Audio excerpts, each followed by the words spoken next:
É a última das 7 igrejas da Ásia Menor, citada no livro de Apocalipse.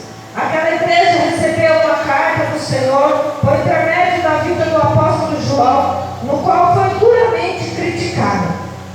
A igreja de Laodiceia, assim como as outras igrejas da Ásia Menor, provavelmente foi fundada durante o ministério do apóstolo Paulo naquela região. Por causa da carta à igreja de Laodiceia, aquela igreja local ficou muito conhecida entre os cristãos como uma igreja morna e apática, sinônimo de descompromisso com o Senhor e de indiferença espiritual. Inclusive, frequentemente, essa igreja é apresentada como o direto oposto à igreja de Filadélfia. Aleluia! O Senhor Jesus, ele estava observando a igreja de Laodiceia. E eu já abro parênteses na mensagem nesta noite para dizer para você que o Senhor Jesus, ele está observando a minha e a sua vida. Ele está observando as nossas atitudes, as obras que nós temos apresentado diante do Senhor. A cidade de Laodiceia era conhecida por sua riqueza e poder econômico. A cidade se tornou um centro financeiro local. Na cidade havia muitos prédios, uma importante escola de medicina ficou conhecida por fazer remédios para a visão. E muitos dos seus cidadãos eram consideravelmente ricos. Laodiceia era também conhecida por fazer lã importada para confecções de tecidos. Nas proximidades havia uma fonte de águas térreas, a cidade de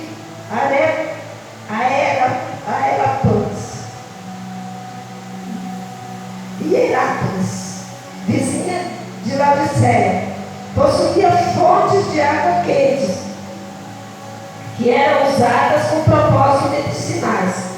A cidade de Colossos contava também com uma fonte de águas frias das montanhas, que era muito apreciada.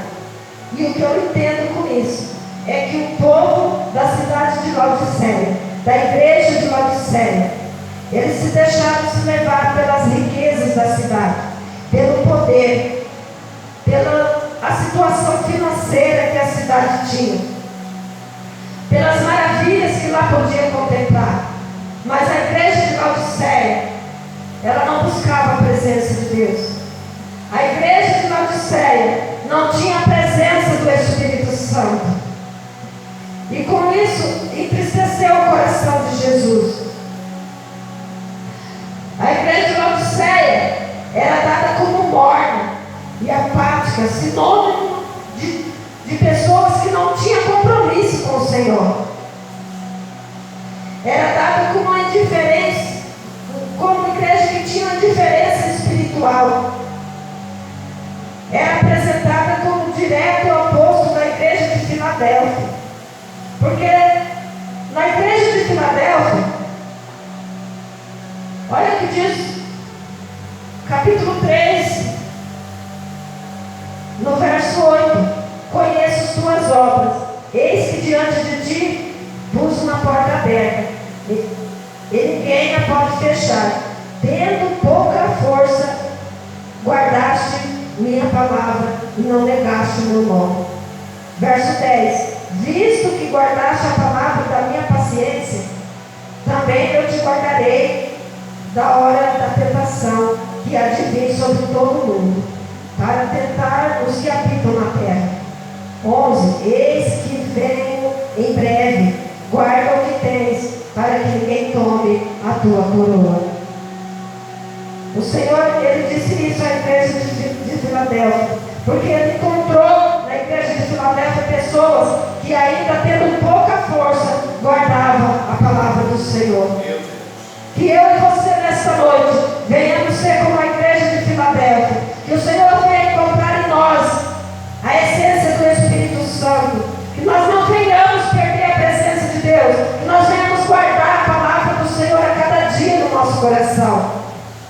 Que nós não venhamos olhar para as coisas boas que tem na cidade, que tem ao nosso derredor, mas que nós queremos apresentar diante de Cristo aquilo de melhor que nós temos dentro de cada um de nós. A presença do Senhor, ela não pode deixar de habitar na minha e na sua vida.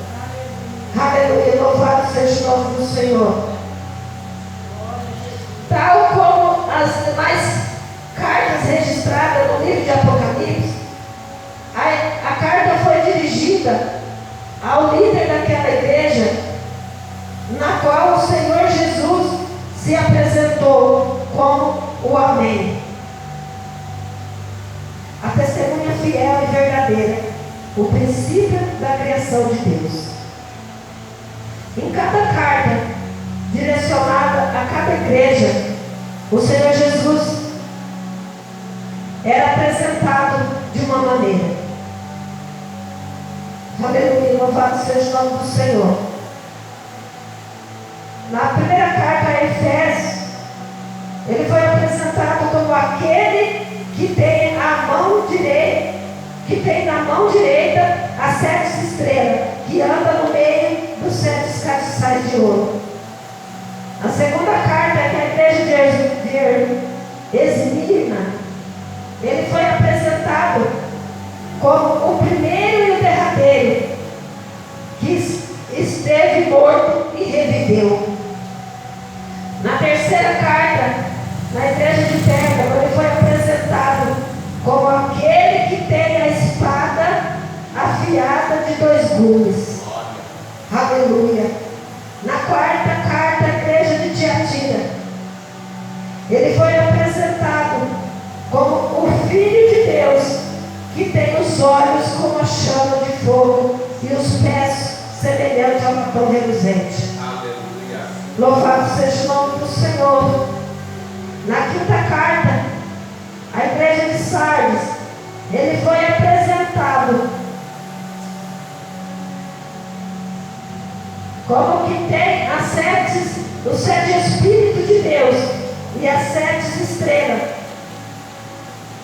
Na sexta carta, ele foi apresentado à igreja de Filadélfia como o que é santo e o que é verdadeiro, e o que tem a chave de Davi, e que abre e ninguém fecha, e que fecha e ninguém abre. Aleluia. E na igreja de Filadélfia, ele foi apresentado como o Amém, a testemunha fiel e verdadeira, o princípio da criação de Deus. Como é que o Senhor tem apresentado para você nesta noite? Será que você tem dado ouvido? Tem sido sensível à voz do Espírito Santo para ouvir como o Senhor se apresenta a você? Aleluia. É tempo de nos refletirmos, igreja.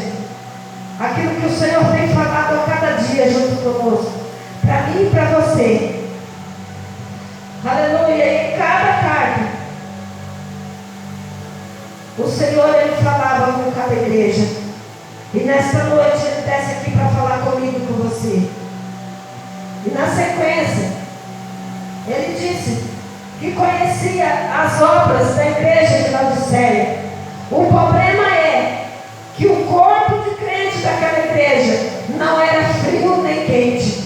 Inclusive Jesus disse: quem deras fosse frio ou quente, assim és morno. Aleluia. É tempo de refletir como é que eu e você estamos diante de Deus. Como é que estão as nossas obras diante de Deus? Como é que Jesus tem visto a mim e a você? Será que Ele tem nos visto como Ele viu a igreja de Laodiceia? Ou será que Ele tem nos visto como Ele viu a igreja de Filadélfia? É tempo de refletir como está a nossa vida diante do Senhor. 1 Coríntios 11:28 nos fala para que o homem examine a si próprio, ou a si mesmo.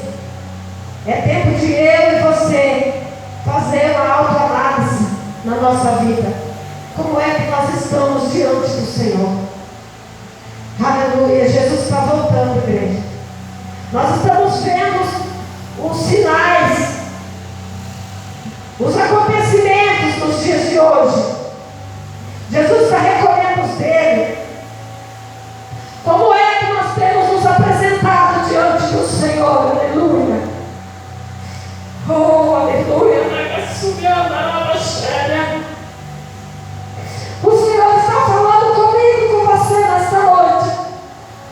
É tempo de fazer uma autoanálise na nossa vida.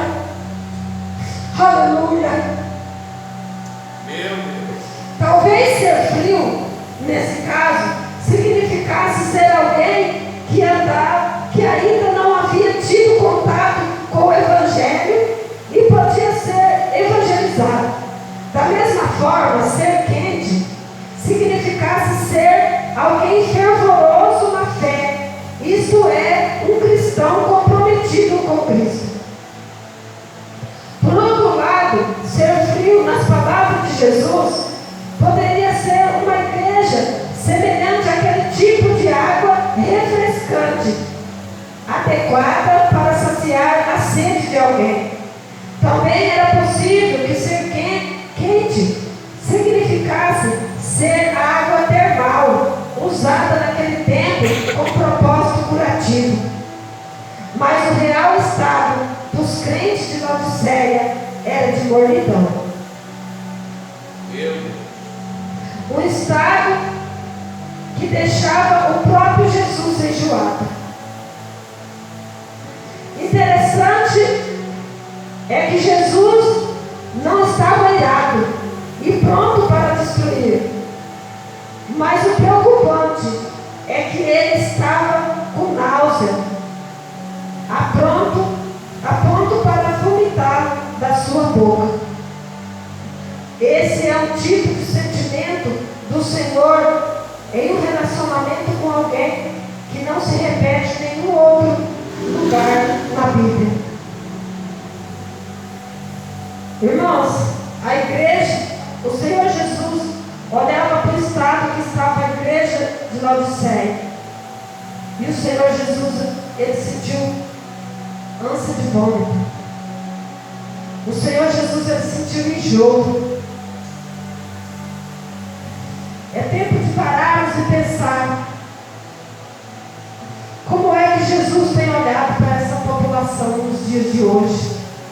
Como é que o Senhor Jesus tem olhado para as igrejas nos dias de hoje. Eu não estou falando só da nossa igreja, mas eu estou falando das igrejas em geral.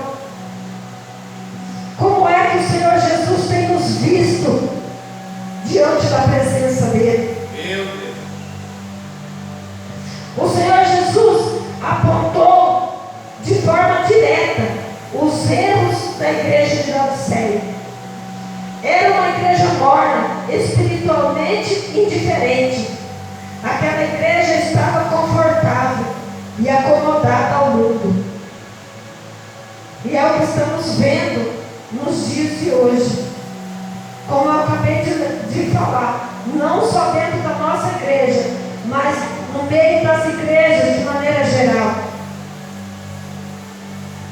Se nós, como seres humanos, vemos tal coisas e entristecemos o nosso coração, imagina o Senhor Jesus, como é que ele se sente.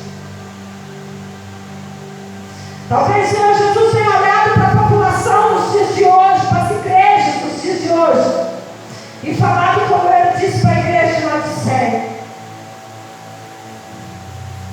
te vomitarei da minha boca. Tu és santo, Senhor. Como é que o Senhor tem visto a minha e a sua vida? Como é que o Senhor tem nos visto diante da presença dEle? Em tempos difíceis, um tempo em que o povo não quer mais orar, um tempo onde o povo não tem mais a presença do Espírito Santo, um tempo onde nós não vemos mais pessoas batizadas com o Espírito Santo dentro da igreja. Não é porque o Senhor não está no culto, igreja. É porque as pessoas não buscam a presença do Senhor. Muitas vezes nós entramos pela casa, na porta da casa do Senhor e saímos da mesma maneira. Talvez até criticamos o pregador. Talvez até criticamos aquele que louvou. Mas o erro não está naqueles que estão na náusea. O erro está na minha e na sua vida, quando nós não buscamos a presença do Senhor. Por isso e saindo da mesma maneira, não sente mais a presença do Espírito Santo. E o Senhor desce aqui nessa noite para falar para mim e para você: a promessa não morreu, a promessa ainda está de pé. É promessa do Senhor derramar a presença dEle sobre toda a carne. Glória. Ainda há tempo de buscar a presença do Senhor. Aleluia. Há quanto tempo nós não vimos dentro da igreja pessoas ser batizadas com o Espírito Santo? Da mesma maneira, há quanto tempo nós não vemos dentro da igreja o diabo se manifestar na vida das pessoas? Também não é porque ele não está no culto, não, igreja. Ele também está, mas ele age de maneira sutil. E muitas vezes nós entramos e saímos e não percebemos. Muitas vezes ele age na vida das crianças. Muitas vezes ele age na vida das pessoas, não deixa dar glória, não deixa dar um aleluia. Sabe por quê? Porque o diabo, nos tempos de hoje, ele não está se alegrando muito em tirar as pessoas de dentro da igreja e levar para o mundo. Até porque as pessoas estão trazendo o mundo para dentro da igreja. E é por isso que tem entristecido o coração de Deus. É por isso que tem entristecido o coração de Jesus. Aleluia. Oh, Maia, Suricanda, Láudia.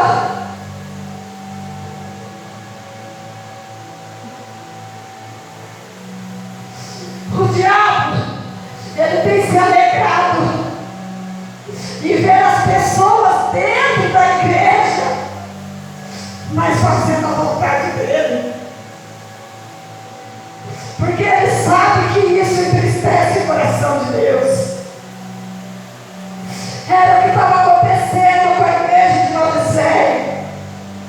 O Senhor Jesus olhava para aquela igreja e se sentia entristecido, a ponto que ele disse que ia vomitar da própria boca.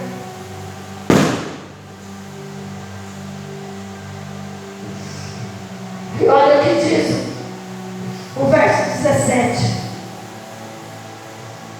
porque dizes: sou rico, estou enriquecido, e de nada tenho falta, mas não sabes que és um desgraçado, miserável, pobre, cego e nu. Os crentes de Laodiceia tinham um espírito de autossuficiência, era orgulhoso, se considerava cristão excelente, que estavam espiritualmente ricos. Tinha sido influenciado pelo modo de vida daquela cidade. Os crentes de Laodiceia achavam que eram merecedores da bem-aventurança eterna. E, em outras palavras, eles acreditavam que o Senhor Jesus não ousaria deixar eles de fora do paraíso. Não conseguia enxergar o próprio pecado. Estavam acomodados em sua prepotência espiritual. Aos olhos humanos, eles se achavam ricos, mas aos olhos espirituais, aquela igreja era pobre. Jesus via aquela igreja como os desgraçados, como miserável, como pobre, cego e nu. Porque espiritualmente eles estavam dessa maneira, mas eles não se estavam dando conta.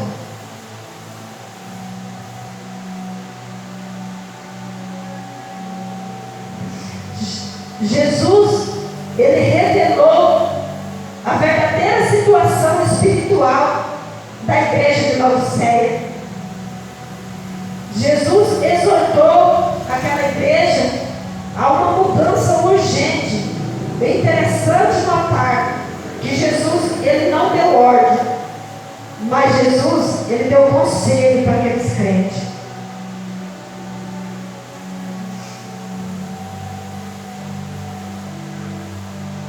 Aleluia.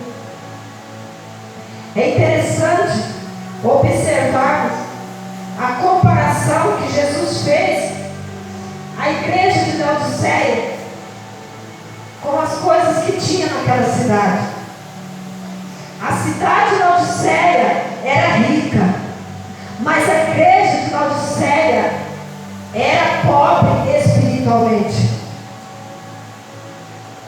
A cidade de Laodiceia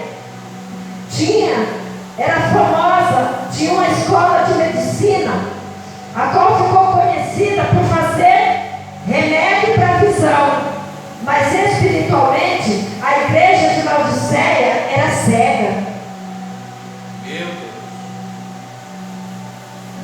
A cidade de Laodiceia era conhecida por ter uma fábrica, dizemos assim, de lã que exportava para as fábricas de tecidos, mas espiritualmente a igreja de Laodiceia estava nua. Essa foi a comparação que Jesus fez entre a cidade de Laodiceia e a igreja de Laodiceia, porque o povo, eles estavam atentos às coisas que tinha na cidade, que podia apreciar na cidade, mas eles esqueciam de buscar a presença de Jesus, eles esqueciam de buscar a presença do Espírito Santo. Por isso eu quero dizer para você nesta noite, não importa o que tem na cidade de Califórnia, não importa o que tem de melhor, o que tem de interessante dentro dessa cidade, o que importa para o Senhor Jesus é o que tem na minha e na sua vida. Aleluia. O que importa para o Senhor Jesus é o que nós temos apresentado diante da presença dEle. Meu Deus. Aleluia. A cada carta que ele falava com cada igreja, ele dizia: conheço as tuas obras. O Senhor, ele conhece a minha e a tua obra. O que é que nós temos apresentado diante do Senhor nesta noite? Aleluia, louvado seja o nome do Senhor.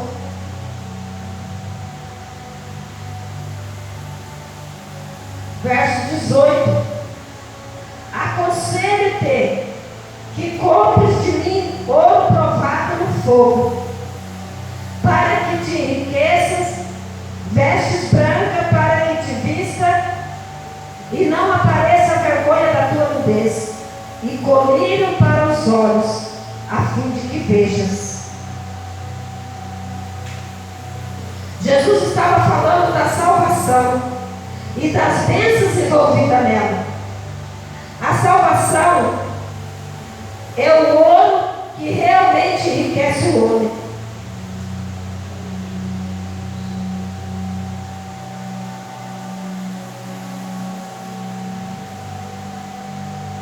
Segundo Coríntios 8:9, o apóstolo Paulo escreveu que Cristo, sendo rico, se fez pobre por amor de nós, para que por meio da sua pobreza pudéssemos ser feitos ricos. A obra da salvação também inclui a justificação, que é a vestimenta, que cobre as nossas culpas e nos torna apresentáveis diante de Deus. Pelos méritos de Cristo, aqueles que são salvos são vestidos da justiça de Cristo. A salvação implica também ainda em dar visão àqueles que são cegos. Por isso Jesus ofereceu a eles colírio para limpar os olhos espirituais, a fim de que vejas.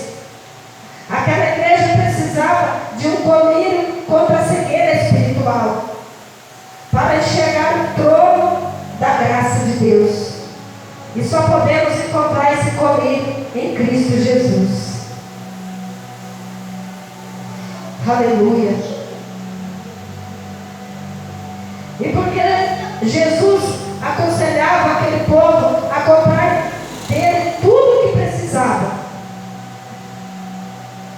Não que Jesus estivesse vendendo a salvação, mas porque a igreja de Laodiceia pensava que era rica, mas na verdade era miserável, pobre. E como alguém pobre e miserável seria capaz de comprar ouro, vestes e remédio? A verdade é que por mais que alguém seja rico, por mais que alguém seja abastado, por mais que alguém possua os melhores bens, ninguém pode comprar a bênção da salvação. Aleluia, louvado seja Deus. E é por isso que Deus convida os homens, em Isaías 55:1, Deus convida os homens a comprar dele sem dinheiro e sem custo, porque a salvação não tem preço, porque a salvação ela é dada pela graça, a salvação é pela misericórdia de Deus, é pela misericórdia dele que ele nos alcança, é com a graça do Senhor que nós somos salvos. Aleluia, louvado seja o nome do Senhor. Por isso o Senhor convida os homens a comprar dele sem dinheiro e sem custo, porque a salvação ela não tem preço. Santo é o nome do Senhor. No verso 19,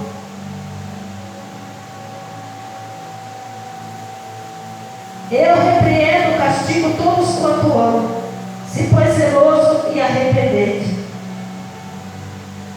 Em seguida, Jesus falou para aquela igreja que só é disciplinado e corrigido aqueles a quem ele ama.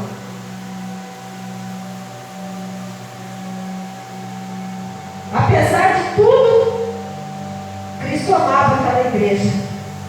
Apesar das nossas falhas, apesar das nossas dificuldades, das nossas fraquezas, o Senhor ele nos ama, Deus. Aleluia. Aquela igreja, aleluia, o Senhor ele estava convidando aquela igreja ao arrependimento.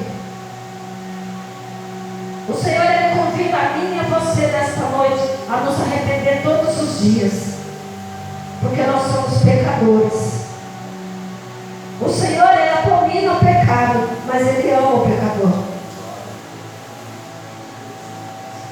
Provérbio 3, versículo 6 diz assim: reconheça Deus em todos os seus caminhos e ele endireitará a sua vereda. Aleluia. Nós somos pecadores, mas quando nós nos arrependemos, aleluia, o Senhor ele está de braços abertos para receber a mim e a você. Quando alguém se arrepende, o Senhor ele sempre está de braços abertos para receber o povo dele. Verso 20: eis que estou à porta e bato. Se alguém ouvir minha voz e abrir a porta, entrarei em sua casa e com ele cearei e ele comigo. Jesus estava convidando a igreja de Laodiceia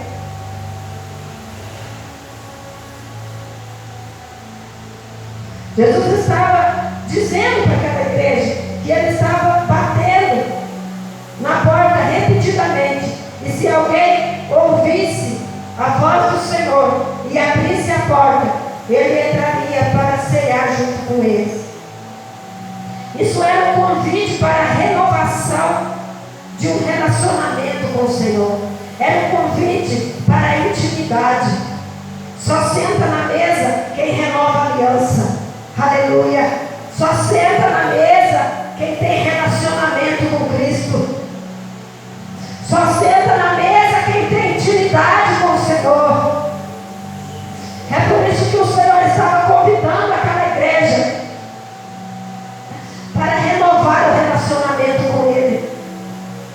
O Senhor convida a mim e a você todos os dias, para que nós possamos renovar a nossa aliança, para que nós possamos renovar o nosso relacionamento com Cristo, renovar a intimidade, a qual muitas vezes o Senhor tem saudade da intimidade comigo e com você.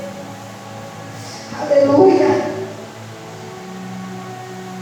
A igreja de Laodiceia recebeu a mais severa carta da parte de Cristo, diferentemente das outras igrejas. A igreja de Laodiceia não tinha nada elogiado, mas Jesus buscava restaurar aquela igreja, porque ele tinha um plano maravilhoso para ela. Assim como o Senhor, ele tem um plano maravilhoso para mim e para a sua vida. O Senhor, ele tem salvação para mim e para a sua vida. O Senhor, ele tem salvação para mim e para a sua casa. O Senhor, ele tem salvação para mim e para a sua família. Aleluia. O Senhor não morreu na cruz em vão, igreja. A morte do Senhor na cruz do Calvário veio pela salvação de toda a humanidade, de todos aqueles que habitam na terra, debaixo do céu. Ele tem salvação para a nossa vida. E o Senhor, ele tem observado as nossas obras. Tal como nas cartas direcionadas a todas as igrejas, Cristo terminou a carta à igreja de Laodiceia com uma promessa. Versículo 21. Ao que vencer, permitirei que se assente comigo no meu trono, assim como eu venci